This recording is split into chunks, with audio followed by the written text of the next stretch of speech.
how do you handle intergenerational conflicts while bringing in new ideas in a family business? And intergenerational, again, it's a two-part question कि यार intergenerational है तो ये generational आप assume कर रहा हूँ मैं parents और बच्चों के हैं, क्योंकि अगर ये मामा या चाचा nephew niece है तो वो एक different dynamic है. I will answer in the parent child context, not in the grandparent grandchild context, because 90% we are talking about the majority here. 90% businesses are parent child. अब कई बार इंटरजेनरेशनल दो भाइयों के बीच में भी जनरेशनल गैप होता है यार. 10 साल का गैप है दो भाइयों में, वो भी इंटरजेनरेशनल ही माना जाता है फैमिली बिजनेस में. आज की डेट में generations are moving too fast.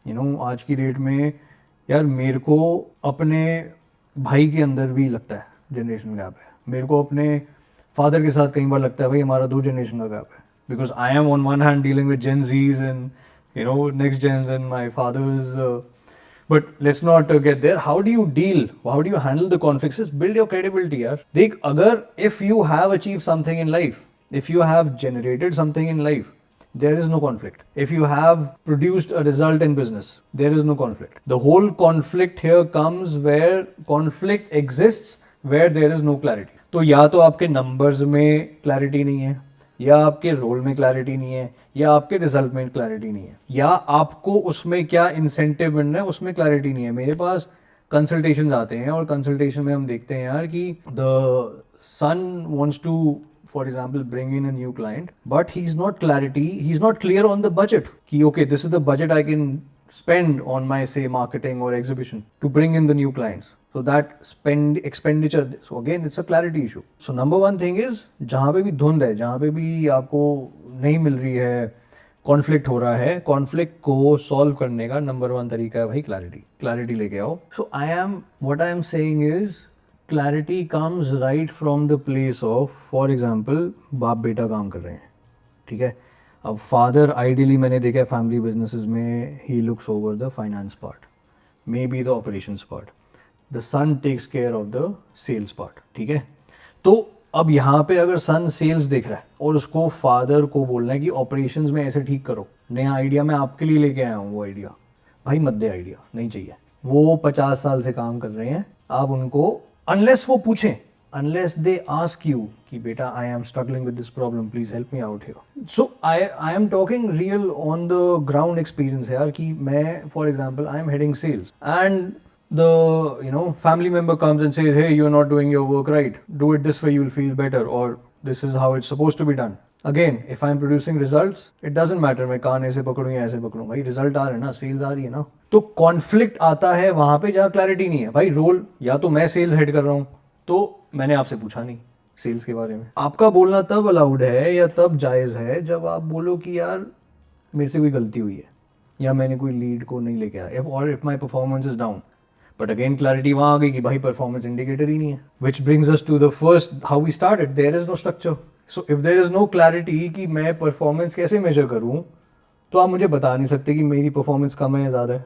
Yeah, I am strongly of the opinion that knowledge is the ultimate power. And I have myself read more than 140 books, done numerous courses, one of them also done an MBA. Like, I am a knowledge junkie. मेरे लिए ना मुझे पढ़ाई करना बहुत अच्छा लगता है, और ये इसलिए है क्योंकि मैं गलतियाँ नहीं करना चाह रहा. आप करो ना, आप जाओ बिजनेस में, सीखो, गलतियाँ करो, और हर गलती का एक कॉस्ट है. Every mistake will have a cost for you. And that will cost you not in terms of money, in terms of time also. You will lose a lot of time in learning that. So you today, or you have an option today कि यार either you invest your time and money and resources in learning how to invent the wheel, or see for yourself कि यार ये इतना time इतने पैसे डाल के ना मैं ऑलरेडी सब कुछ सीख जाऊंगा एक साल में, जो मेरे फोरफादर्स को लगे 30 साल सीखने में. भाई आज की डेट में आई एम श्योर हमारी ऑडियंस यहाँ पे ब्लिंकिट से वाकिफ है, 10 मिनट लगते हैं यार कुछ भी आने में. मुझे पेन चाहिए, मुझे केबल चाहिए, कल मुझे वो चाहिए था USB brick, 10 minutes I had a USB brick in my location. Now this generation, that is the speed at which this generation works. This generation does not have the time to invest 10 years and make mistakes and learn from those mistakes. This generation, छोड़ो, this economy, the stage at which our country is, the trajectory at which our country GDP and industry is growing. We don't have the time to waste on learning by making mistakes. Yeah, your decision making 100%. And यार as a business owner, जब आप 3 4 5 साल आपने business कर लिया, आप business owner बन गए, अब ओनर लेवल पे आपका क्या काम है? What's your number one KRA?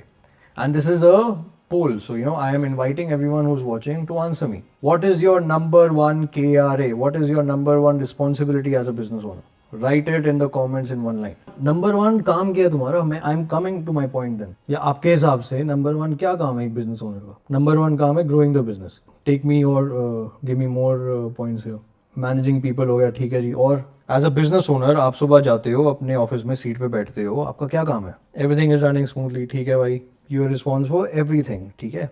तो if I have to put it in just one word, actually 3 words, I'll put it in 3 words that will summarize you as an owner. What is your number one job? Your number one job as a business owner is good decision making. That's it.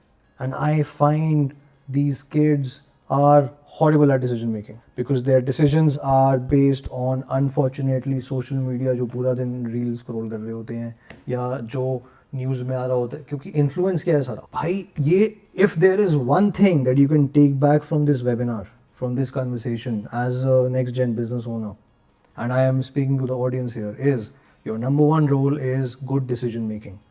And whatever it takes for you to sharpen your skill in making good decisions, do that. आपको बंदे को higher करना है, it's a decision. आपको बंदे को fire करना है, इट्स अ डिसीजन. आपने इंक्रीमेंट करना है, इट्स अ डिसीजन. आपने लोगों को मैनेज करना है, इट्स अ डिसीजन. आपने मशीन लेनी है, डिसीजन. आपने मशीन नहीं लेनी है, डिसीजन.